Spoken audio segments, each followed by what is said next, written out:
Let me put you on game. Don't listen to people who lose or you'll do the same. Stop talking to people who don't give a f*** what you saying. Stop spending your money on weed, go hop on a plane. Stop pointing the finger. Welcome back to another episode of the Pursuit of Wealth podcast. Today, we're going to be talking about the real estate market and things that you guys are probably seeing in the news. And we're going to dive just a little bit more in depth on those topics. So, NAR lawsuit, we're seeing that all over the news, articles coming out. High interest rate environment, we're seeing that all over the news. The real estate market's going to crash. And then low inventory. You're also seeing that, the other verdict of, there's low inventory. And what does that mean for buyers and sellers? So we've got Devin Homer back with us. We actually haven't done a podcast together since our initial podcast when you guys were Homer Real Estate. Quick update for those that are listening. Devin is actually part of the team now. He's a part of Top Notch Real Estate. We kind of did a merger between Top Notch Real Estate and Homer Real Estate. And that's just part of collaboration. Talking to each other, staying in touch with each other over the last few years as you guys have been scaling your business and we've been scaling our business. Some of the lessons I've learned throughout talking to business owners on this podcast even is there's things that you're not good at and there's things that you are good at, and you need to focus on the things that you are good at, and you need to find help and support in the things that you're not good at. And what I've realized running the team is I'm a good leader. I'm not a good manager. I really don't enjoy managing people. And then I also don't enjoy tracking numbers and KPIs and that stuff. And so that's where Devin's coming in, because Devin does have management experience. He is a good manager and he is good at tracking that stuff and he's good at getting things done. So I think we have a positive relationship here, and we're excited for the growth in the future with Top Notch Real Estate. And he's been on for about a month. So he's kind of transitioned. His agents have come over and now he's kind of been open. He's had the chance to manage our large agent pool we've got 24 agents, 28 people a part of the team right now. So we've got some insight that we want to share with our take on the real estate market. So starting off, Devin, what's your take on the NAR situation and the lawsuit that's been going on right now? It's kind of an interesting thing. It's kind of weird for us here in Idaho. Idaho, I'm biased, but Idaho has very well structured contracts. We've had a really great legal team that works with the local association here, draft up documents that cover a lot of this stuff. And so we were really ahead of the curve. Yeah. A lot of the NAR stuff is about non-disclosure or, sellers or buyers not feeling like they had an input or the room to negotiate their commissions and that whole side of things. Our contracts here were already structured in a way where it's super transparent. It shows how much the sellers are paying commission. It shows out of that commission how much we're giving to the cooperating brokerage or the buyer's agent that's bringing the buyer to the property. Same thing with the buyer side. It shows exactly how much we're charging to work for them. It says in the contract, obviously, that we will try to get that fee from the selling side first. But if the sellers aren't willing to or not paying that commission that we're requiring to work for them, then the buyer's obligated to pay that. I think a lot of other states maybe didn't have that or weren't explaining that. A lot of these bigger brokerages are just kind of, getting the backlash from that. Yeah, I agree. I think it's misunderstanding of the situation, and agents' inability to explain the situation. Because here in Idaho, it's like on our documentation, we show what the total commission is, and that half of that is going to get taken or going to get paid to the buyer's agent. What I think some of the consumers, don't realize is sellers have that argument that we don't want to pay the buyer's agent. Like, we don't feel like we should pay the buyer's agent. Well, they're not paying the buyer's agent. The listing brokerage is paying the buyer's agent. So on the contract, it says the listing fee is, I'm going to just say 5%. Listing fee may be 5%. Of that 5%, the listing brokerage is going to offer 2.5% of that commission to a cooperating broker's or a buyer's agent. That number could change. That could be 5% total, and we're willing to share 3%. That could be 5% total, and we're willing to share 1.5%. Like, that can vary, and that's going to be listed in our seller representation agreement with the seller. But I think that's the misconception. Agents aren't telling their clients that our fee to list the home is this. And of that, we're going to give a portion of that to the buyer's agent. So sellers are under the understanding that I'm paying you, but I'm also paying the buyer's agent. Well, you're not, because it's not the buyer's agent commission. Because if there is no buyer's agent, that fee is still applicable. That total brokerage fee of 5% goes to the listing agent because it is the listing agent's fee. And so I think it's just not being able to understand that side of things, and not agents not understanding it totally, and then not being able to explain it to the client. I think that's the key part right there, is not being able to explain it to the client. I hear all the time, I don't want to, why am I paying for the buyer's agent? And then they just start explaining why they are, instead of explaining, well, you're not. What you're doing is you're Correct. paying us a fee to get your house sold. What we're saying is we are willing to take some of that fee you're paying us to offer incentive to a buyer's agent to bring a buyer to your property. That's what we're saying. Yeah. And then vice versa, the whole thing of, the thing I hate the most is when people post on, by people, I mean agents, post on social media or whatever, that it's free to work with a buyer's agent. Yeah. Well, no, it's not. Yeah. Because at the end of the day, your buyer is paying a certain price for that home, and that percentage that is getting, it's all relative. Yeah. At the end of the day, if they're not able to get that from the sellers, then the buyer is having to pay that on top of it. I mean, it is not free. And I think that's where the lawsuit stems from, is maybe contracts not being structured the right way over there. And then also just the way the agents have been explaining things is not correct. Yeah. The stem of the lawsuit is the uneducation of realtors being able to inform clients. And I don't think it's necessarily a bad thing that there's this lawsuit. Like I think that there are uneducated people in the real estate industry. There's people that do shady stuff in the real estate industry. And that stuff should get addressed. And if it's like takes a lawsuit to change things, to make people more educated and more responsible as agents, but then also helps educate the consumer, I hope there's no agent that has tricked you into thinking that like you have to pay this to sell your home. Because you don't. Like that is a choice as a consumer that you have. First off, to the most simplest things, like you don't have to use an agent to buy or sell. You can transact on your own. Like that is a choice that you have. Just like I have a choice to represent myself in court if I feel like I can. I don't need to hire an attorney. But like if you even Google that, like, do you need to hire an attorney to, go to court with you?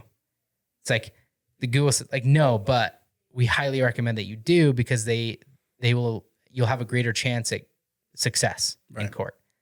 It's the same thing with real estate. It's like you don't have to hire a listing agent or a buyer's agent. But by hiring a listing agent or a buyer's agent, you are likely to have better success in getting your outcome that you desire in real estate. If you need to sell your home, hiring a listing agent is going to help you get a higher probability of selling your home for the amount that you want. Mm-hmm.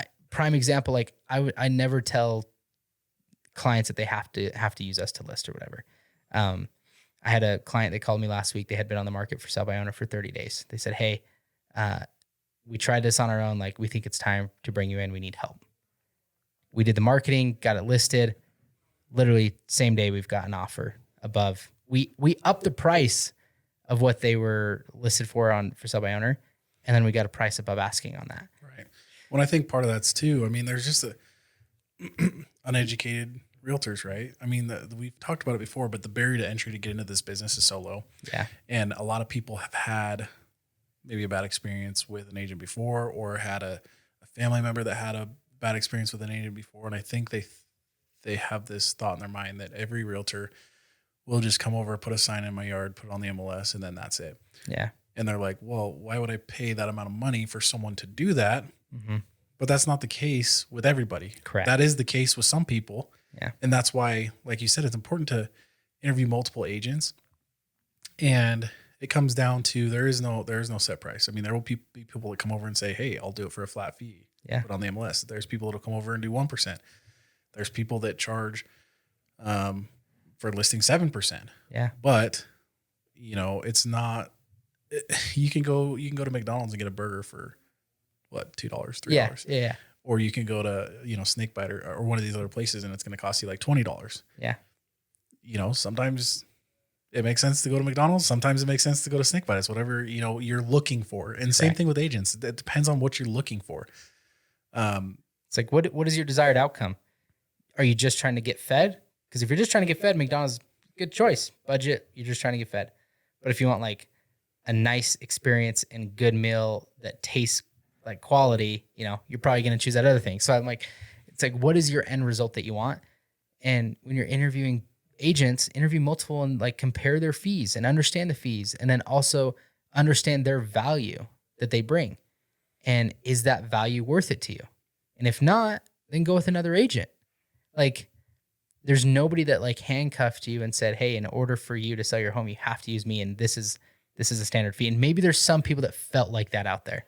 And maybe there's some agents that said those things out there. There probably were. And that's, But you can't just label a whole industry like that. There's doctors that have performed bad surgeries and, been unethical and stuff like that. Doesn't mean we sue all doctors and say for malpractice and say, hey, I had I had a surgery go bad and now all doctors are bad. Mm-hmm. It's like, and same thing with attorneys. It's just so funny that they're coming after a whole industry for a few agents like that they caught on video or feel like conspired to hold their commissions at a higher rate. At the end of the day, this is a capitalistic economy. Like if people weren't willing to pay that, then commissions would come down, or they would first sell their home on their own. Their argument is like, well, in other countries, fees are 2%. Most other countries don't offer the listing brokerage doesn't offer a buyer's agent commission. But most other countries also say like you don't want to go that route because like there's no incentive for anybody to show your home. Right. And incentive drives behavior. If buyer's agent commission went away, let's play that game. If buyer agent commission went away, then I would just list houses. And I would not work with buyers. And then buyers are being unrepresented. The thing is that like our system is just set up for this. We've done it for so long that our system is just set up for this. So let's say buyer's agent commission goes away. Yeah. Well, then what happens? So maybe as a listing agent, do you charge a little less? Or you charge more because now you have to show the home. Or you charge more yeah. because you have to show the home and you're going to be just working with buyers and that's how you get buyers. But let's say, vice versa, you charge a little less. So now these buyer agents are having to get it from their client or whatever. Mm-hmm.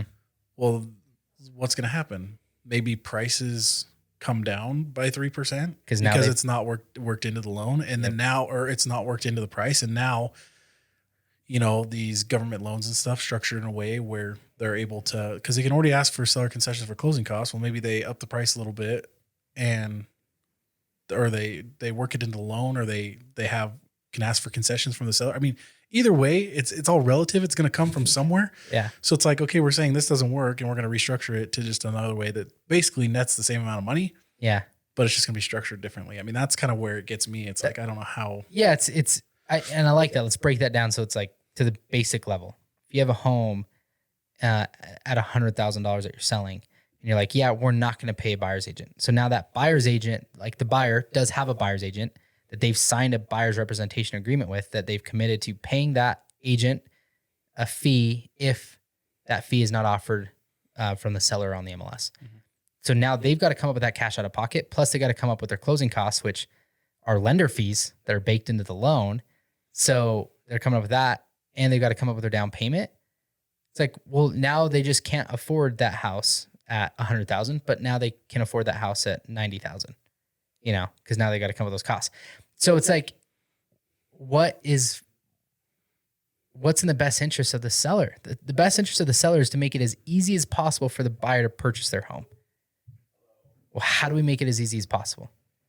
We have that cost come out of the listing brokerage's commission out of the sale. It's the reason that loan officers charge their fees inside of the loan. Right.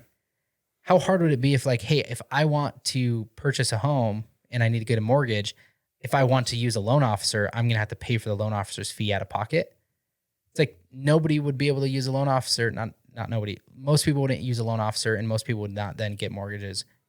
But therefore, most people would not buy homes. Instead, we figured out, how can we make this as simple for the buyer as possible to get a mortgage to then purchase a home? Well, that fee that's in there for the lenders, we'll just put it into their closing costs, and that gets paid at closing. Oh, and to make it even easier, let's regulate that sellers can pay for buyers' closing costs. So we can just tie that into the loan. So like the whole system is to try to make it as easy as possible for people to buy homes. And now these attorneys are just trying to reverse it to make it harder for people to buy homes. Well, if you make it harder for people to buy homes, your home is not going to be worth as much because there's less demand in the market. Right. Supply and demand. And they're looking at the situation like, oh, this sucks that we're having to pay, 5% or 6% or 7% to sell our home. Let's do something about it. But they're not thinking about the effect that that's going to then have on the industry. And you paid that extra 2 or 3%. I mean, it's just a weird way of thinking about it because you're paying that to the listing agent no matter what. Yeah. They brought a buyer and shared some of that with the cooperating brokerage. So if you're saying get rid of that, and then maybe it'll be a little bit more competitive with rates on that end, but then you take away 25 to 30% of the buyer pool because they can afford to pay 3 or 3.5% closing costs, 2, 3, 4% in realtor fees, and then pay the other fees with the loan if there's like a buy down or anything like that. Yeah. Plus moving into their first house, and like the buyers have a lot of upfront cost. Yeah. Without an appreciating asset to pull anything from. Yep. So sure, you can, save that much on commissions if that's what it comes down to, but then you have 20 to 30% less people looking at your home, not as many competitive offers. You end up getting less for the house. I mean, it's just your home is worth what it's worth because of the way the system is built. Like they're like, oh, they've been doing this for 100 years. Well, yeah, and that's what has caused the home values to be worth what they were. If we weren't including that buyer's agent commission in there, your home wouldn't be worth what it's worth because most people wouldn't be buying that home. And they wouldn't be able to get buyer's agents and get represented and have that conversation about the home buying process and be interested in getting a home that at that time in their life, maybe. So your demand decreases, so your home values aren't going to increase at that same rate. I think, and the problem is I think the attorneys know that, but there's just blood in the water. And so the attorneys are just going for a high dollar payday with a class action lawsuit.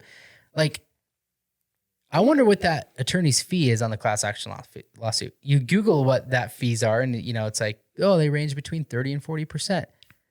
Okay, so 30 or 40% of $1.8 billion. That's like $700 to $800 million that the attorney, the lawyer firm, made off of this case. How negotiable was that, you think? Exactly. That's what I'm saying. It's like, there was probably an attorney firm that was willing to do it for 10%, but would they have won the case? Maybe not.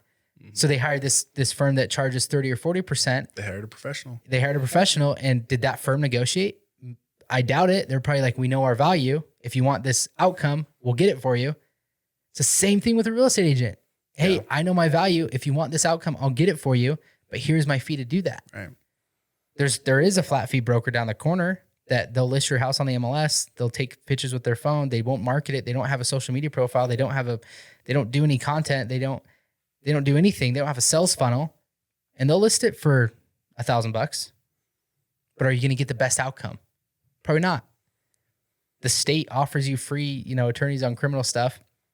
Are they people that are going to get you the best outcome? Probably not. I think it's interesting too that this kind of happened. This is happening just post-COVID, And I think during COVID is when we saw the most flat fee brokerages. We saw the most people discounting commissions because you could literally put a sign in the yard and sell the house. So I think maybe stemming from that. Yeah. Because we're getting to the point now where, I know in our local area, how often have you been seeing these flat fee brokerages anymore? Yeah. Not with listing side, not a ton. Because the market shifted and they're not getting it done. People know that they need an agent that's experienced and is going to do these things for them to get the house sold. You bring up a good point though, because what I'd be curious to see, and I don't know if this got brought up in court or not, but they're saying that, we conspired to keep commissions at 6%. It large brokerages conspired to do that. Keller Williams met with Century 21 and they're like, hey, we're going to train our agents to, keep commissions high. That's what they're proposing. And that we only negotiate from 6%. Like we only negotiate up from 6%. We don't negotiate down, which isn't true. Because I think if you actually pulled the stats, like I know for our team stats, the average commission that we get on transactions is under 3%. Yeah. The average commission, I think, across the country that teams and agents pull from buyers and from transactions is less than 3%. Whenever we're running numbers with like brokerages and at conferences, they're always like, yeah, use like 2.5% or like find out what your percentage is that you actually like charge, because we do negotiate and you're not always getting we might come in and say, yeah, our fee is 6% and we offer 3% to a buyer's agent and, 3% and basically like we'll take 3% if there is a buyer's agent, but understanding that is our 6% fee. So if we bring a buyer, that is also still the 6% fee. Like that's what the contract is. But there's plenty of times that gets negotiated down. And then not to mention on top of that, how many times that we've reinvested our commissions into helping a transaction close. Oh, all the time. So it's like the fee might be 6%, but then buyer agent and seller agent both like, hey, put in $1,500, $2,500 into, get the home closed, whether it's repair items, inspection, from inspection, or I've even done it like maybe a low appraisal and the seller can't come down that much. Like we make up differences. I've even paid for like sewer lines to get replaced and not made any money on deals. But the only way we can do that is when we have some room in that commission to do things for the clients. But you take away that buyer's agent commission and there's no fee on the buyer's agent. And now we're representing sellers and trying to represent buyers on the both ends. The buyer gets screwed because our fiduciary duty is to the seller. Just like there's somebody that represents the defendant and somebody represents the, there's two attorneys in every case. You should have two people representing the parties, both, their best interests on a buy or sell transaction real estate. So I don't think this helps the consumer at all. And I really don't think it helps I don't think it helps buyers or sellers. I think their mind is just in the wrong place. I think they're trying to insinuate that the system is broken. The system is not broken. It works. I think it's just education of realtors. And I think maybe that's where they need to make their focus, is maybe making the barrier to entry a little higher, making them do, maybe figure out a way to have brokers have a little bit more oversight or something like that. Because, and it's probably, like I said, it's probably because of COVID and everybody was getting into the industry because it was easy. And so we probably ran into a lot more of this than we have in the past, just because of miseducation and people saying things that they should have been saying, like working with a buyer's agent is free and things like that. Yeah. So I think that's really where probably the focus needs to be versus for sure just dissecting the system and trying to restructure the whole thing. Yeah. Yeah. And I think you're right. I think it's on the tail end of this crazy real estate market that we saw the last few years. And some of the stats from that, it's like, I think there was 70 or 80% of people did regret their home purchase. So now it's like, you've got the buyer remorse and, maybe seller remorse because they sold a house and then couldn't buy what they wanted to buy or felt like they bought something that they shouldn't have. And now it's like, hey, let's just get back at realtors or, the system. It's the system that made this happen. It's not the system. It was a choice that consumers made to go that path. And you don't have to, like, nobody forced you to do that. So it's so interesting. I get passionate about it, or like heated about it, because I want people to understand. I think, I posted the video today kind of about the article that was posted, and I broke down like, my big 3 things that I think consumers should take away from this is, 1, commissions are negotiable. Understand that. And then also understand that you should, if you're looking to buy or sell, interview multiple agents. Understand the fees that are associated with those services. Understand the value that the agent that you're talking to brings, and decide what is worth it to you. It's like, you make that choice. And then third, you really don't, you don't need somebody to transact. Mm-hmm. So I hope consumers know that. But you're probably going to get a higher probability of getting the outcome that you desire if you do hire a professional to help you with that transaction. I think it'd be fun for us to post somewhere that people have access to, maybe like good questions to ask a realtor when you're interviewing. Because I think a lot of people don't know what they don't know, and they don't know what questions to ask. They don't know what fees are associated with, so don't know what questions to ask to kind of compare the different agents. So maybe there's somewhere we can post that for everybody to be able to kind of read through those and have those available when they look to buy or sell a home. Yeah, that's smart. We'll put some together. We'll post it. Switching gears a little bit from the NAR news, I kind of wanted to talk about the real estate market in general from our team's perspective.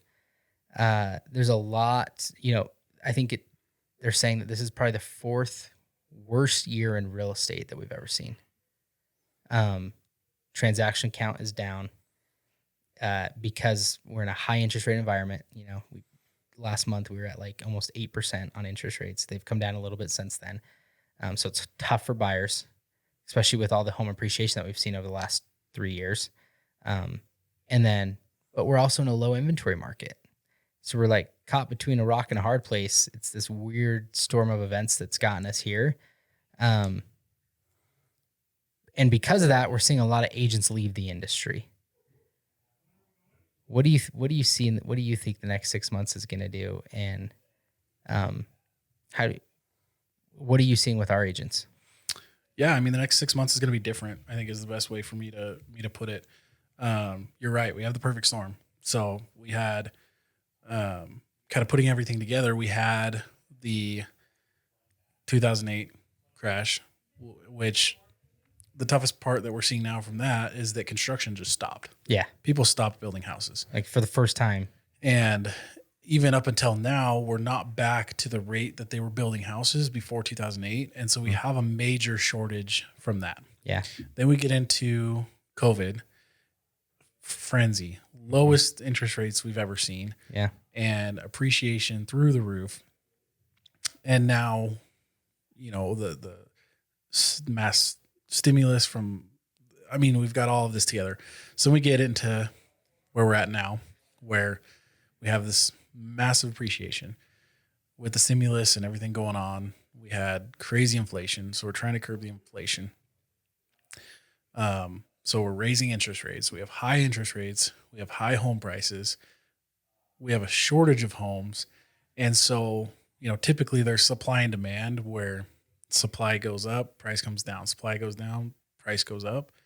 Right now, it's like none of it makes sense. You know? Demand's come down, but supply really hasn't gone up. No, and it's just a weird time, and people to kind of tack on to the supply issue. Mm-hmm. People bought these houses at a 2 or 3% interest rate, and normally in this market, there's circumstances where they would sell, but they're just figuring something else out not to sell because they don't want to go from a 2% interest rate to a 7.5% interest rate. Yep.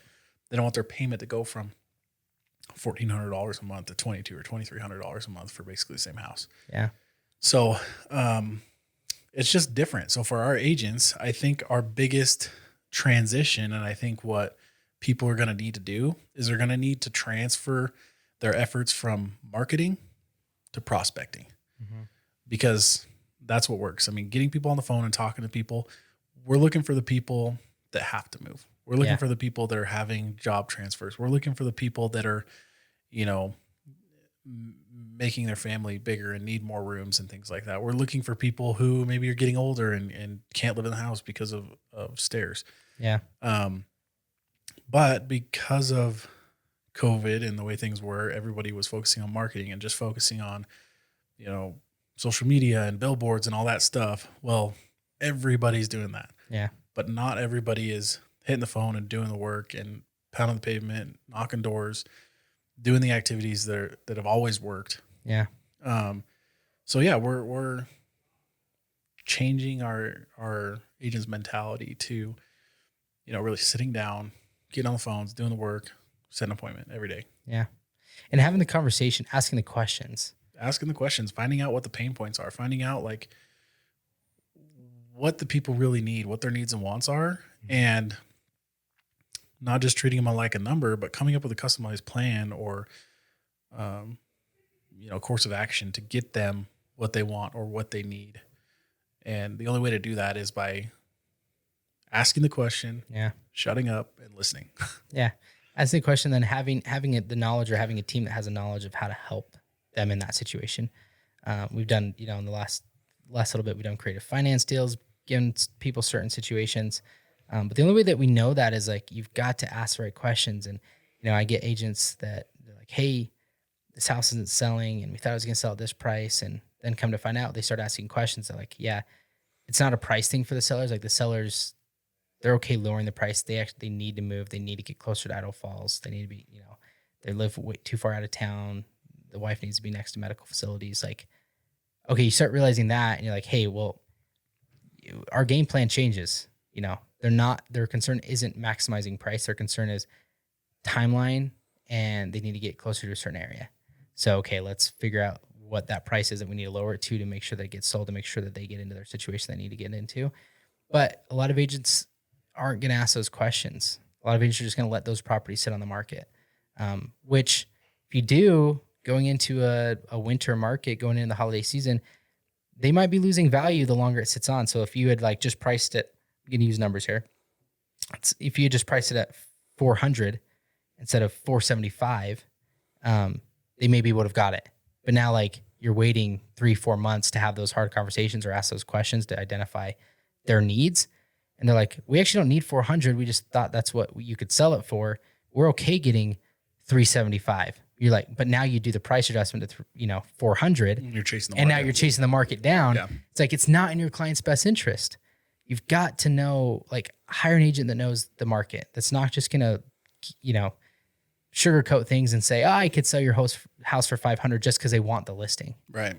Like, ask them the hard questions. What do you really think this could sell for? And what do you think a realistic timeline is? Like, put the pressure on them.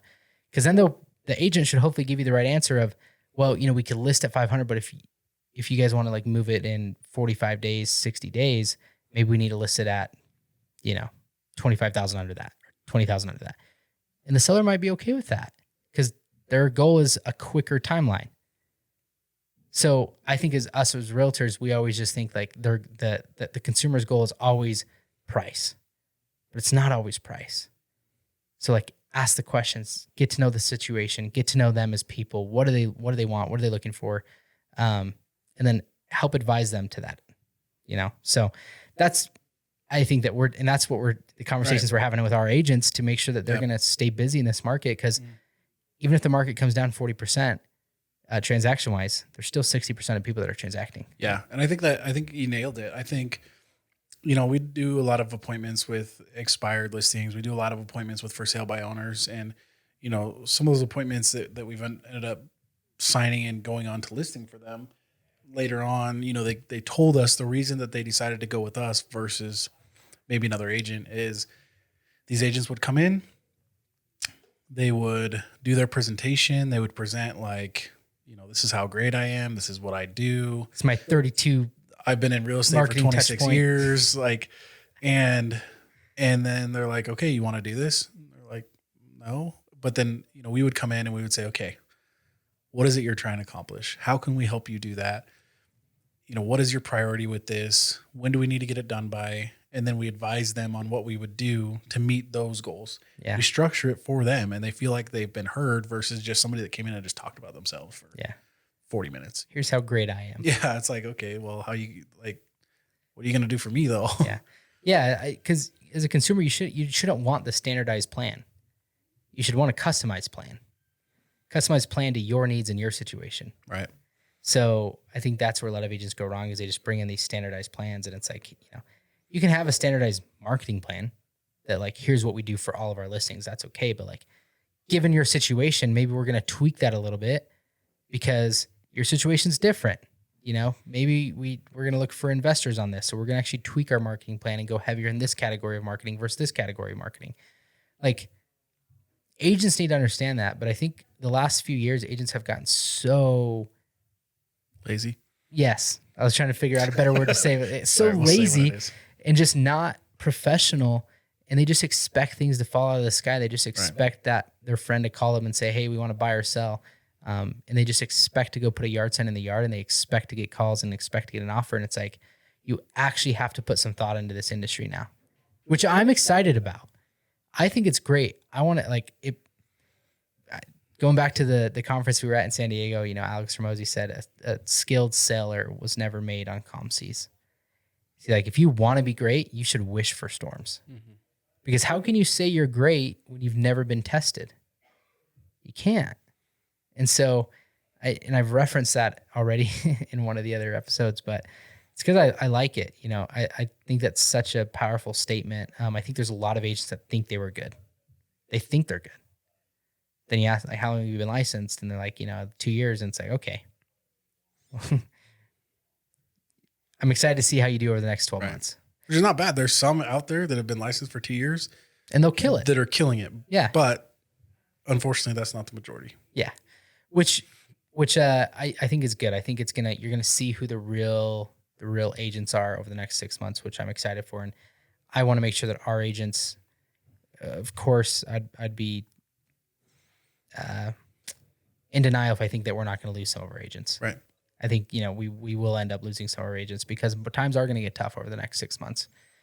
But preparing our house for winter, preparing our agents for the winter, teaching them the skills that they need to grow,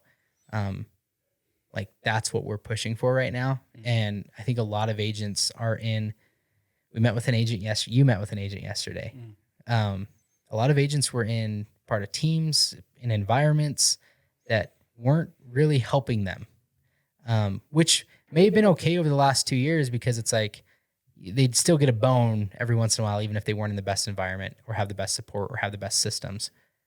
But those bones are now becoming fewer and fewer, mm-hmm. and they're starting to realize maybe I'm not in the best environment. Right. Well, and it's interesting because the agents I've been meeting with, it's not necessarily that they're looking for leads or just business in that way. A lot of their concerns or wants are just the culture and mentorship and that culture of, like you were saying the other day from the conference, yes, sure there's a down market, but we're not going to participate. Like, we are still going to do business. We're going to adjust and we're going to still do the things. Yeah. And I think there's agents that want to be a part of that culture versus the doom and gloom. Like, oh man, this sucks. What are we going to do? Yeah. And kind of twiddling their thumbs, waiting for the business. We're going to go out and get it. We're going to make it happen. Yeah.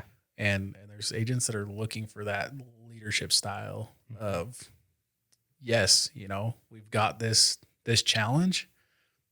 Let's go conquer it. Yeah. Here's the tools and resources for you to do it. Now you just got to do it. Exactly. And then you see what agents are willing to do the work. I said there's agents that have been licensed over the last 2 years that, maybe aren't going to succeed, but we've got agents here that have only been licensed for 6 months that are hitting the ground. They're doing the things that we tell them, and they're seeing success and results in the market right now. They're getting listings, they're getting buyers, they're getting deals under contract. I'm not going to say names, but we know those individuals that they're going out talking to people, they're door knocking, they're making their calls, they're prospecting neighborhoods. When we get a new listing, they're trying to generate business around that listing. They're doing their open houses, and they're seeing the results from that. And then you talk to other agents. I'm giving examples of literal conversations I've had. You talk to other agents and they're like, business is slow down. I think I got to get another job. And I'm like, so you're telling me you're going to go work for somebody else for 40 hours a week when you wouldn't even work for yourself for 40 hours a week? Exactly. Then you get into their schedule and you're like, what have you done when's the last time you sat in an open house? They can't remember. Okay. Have you followed up with your database? No. Have you done this? No. Have you done that? No. And then you start telling them you need to start doing these things. They're like, I just don't know if I want to do those things. Right. No, That's exactly it. I mean, yeah, when we have agents that are like, I'm not doing the business I want to do. First thing I do is I sit down with them and I say, show me your schedule. And you look in their schedule, they don't have anything in there. Mm-hmm. So it's like, okay, what have you been doing? I give them a prospecting tracking sheet. I said, use this for a week. And then it really opens their eyes to holy cow, yeah, maybe I've only been doing real estate for 8 hours a week. Yeah. How can you expect to be successful in any business if you're only doing it for 8 hours a week? Yeah. It's just not possible. And so really just ingraining those, those self-discipline activities to to be able to go out and do that. And I said, look, if you don't have an appointment today, why are you planning on doing anything else but sitting here and making phone calls? Yeah. Why are you planning on doing anything else but, making contacts and having conversations?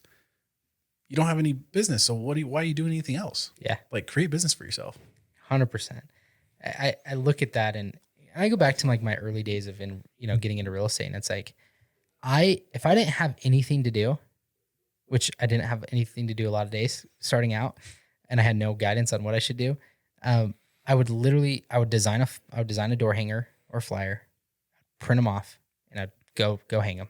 Yeah. And I'd say, hey, I'm going to do 100 of these, or I'm going to do 70 of these, or I'm going to do 50 of these today, because I couldn't go home to my wife and not have done something to push my business forward. She's counting on me as a self-employed person to like go out and figure it out and make it happen.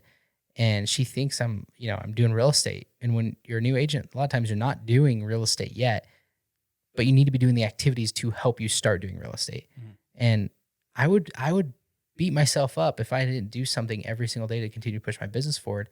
So if you don't have appointments that day, like if your calendar is dry, I would not leave the office until I had an appointment. I would not leave my desk, and I would not stop making calls until I had an appointment or I had a conversation that went somewhere with somebody to push my business forward. You know what I mean? Mm-hmm. So it just drives, it's kind of, when you look at somebody's calendar, you're like, what have you been doing all day? And they don't even remember. I don't know what I did this whole week. Then you're like, so yeah, just, sometimes it drives me nuts, but I'm like, those are the kind of things that we're going to be up against over the next 6 months. And those people are going to have to find other opportunities, because real estate isn't going to be as easy as it was. No. Which is good also, I think, for the consumer, because at the end of the day, that's going to weed out a lot of the agents that just got into it because times were good. And I'd encourage you as consumers to like watch over the next 6 months, see who's still doing business.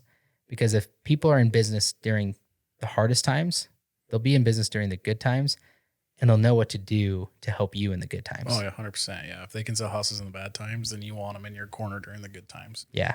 So, and I hope if you're an agent out there, who's looking to switch up your environment, looking to surround yourself with a better culture, and you're not just looking for a team to give you leads, because we went on that train for a while, because we do have leads, but that's not our selling proposition for agents right now. We want you to come in, and we'll teach you the skills, we'll give you the resources, we'll give you the training and support to go out there and succeed. But like, you're gonna have to do the work. So if you're looking for an environment like that, and you're wanting to surround yourself with top producers and that have that mindset, reach out to us, and we'll sit down and talk to you. Given the current market, we're not looking to take on a ton of agents, and we're being very selective on the ones that we do. Yeah. I mean, our thought process is we're never going to say no to a great agent. Yeah. But, obviously when we go through the interview process and we talk about things and talk about the requirements that our team has, they're rigorous, and they're going to seem like a lot maybe from wherever you were before. But obviously if you're looking at other options, wherever you were before wasn't working out. So yeah. Yeah. And, last thing I'm going to say on that is we're going to make our team, I've said this, we're going to make our team the best zip code to be in. It might seem a lot when you're coming in compared to the activities that you had to do from your prior environment, but it's because we're raising our standard of what we want out of agents. It's like, we don't want to have just average people and average agents in our environment. We want to have that higher zip code. We want to have that higher standard and higher income potential out of our agents. And so if you're looking to compare yourself to agents that want more out of their business, that's what we want. So it's going to seem like a lot, but it's probably because you weren't in the best environment and comparing yourself to agents that are doing more than you. So any last thoughts on the real estate market and stuff right now? I know we kind of recapped a lot. I don't think so. I just think, not just in real estate, but in any industry, sometimes you just have to adapt and go with the changes, and the people that adapt and make changes are going to make it through and be successful. And the people that just try to keep doing the same thing, even if it's not working or not. So if what you're doing is not working, switch it up, try new things, and kind of adapt with the market. 100%. I know we tailored this podcast to real estate more in general, but like this stuff applies to other businesses.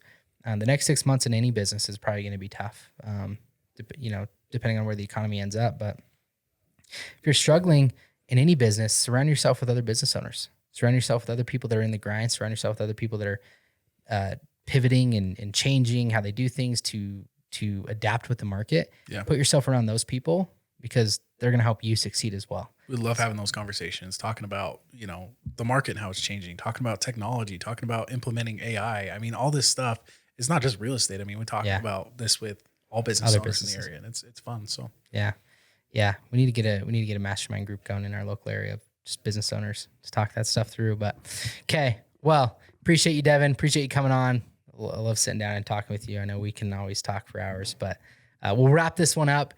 Thank you guys so much for tuning in to another episode of the Pursuit of Wealth podcast. If you guys have questions about the real estate market, you have questions about the lawsuit that's going on, or questions about business, make sure that you leave us a comment, shoot us a DM. We're always happy to chat and to go in a little bit deeper with you guys personally. So we'll catch you guys next time. Don't listen to people who lose or you'll do the same. Stop talking to people who don't give a what you're saying. Stop spending your money on weed, go hop on a plane. Stop pointing the finger and start taking some of the blame. Let me put you on game. Control your emotions, most of the time it's really not worth it. Don't be ashamed and beat yourself up for not being perfect.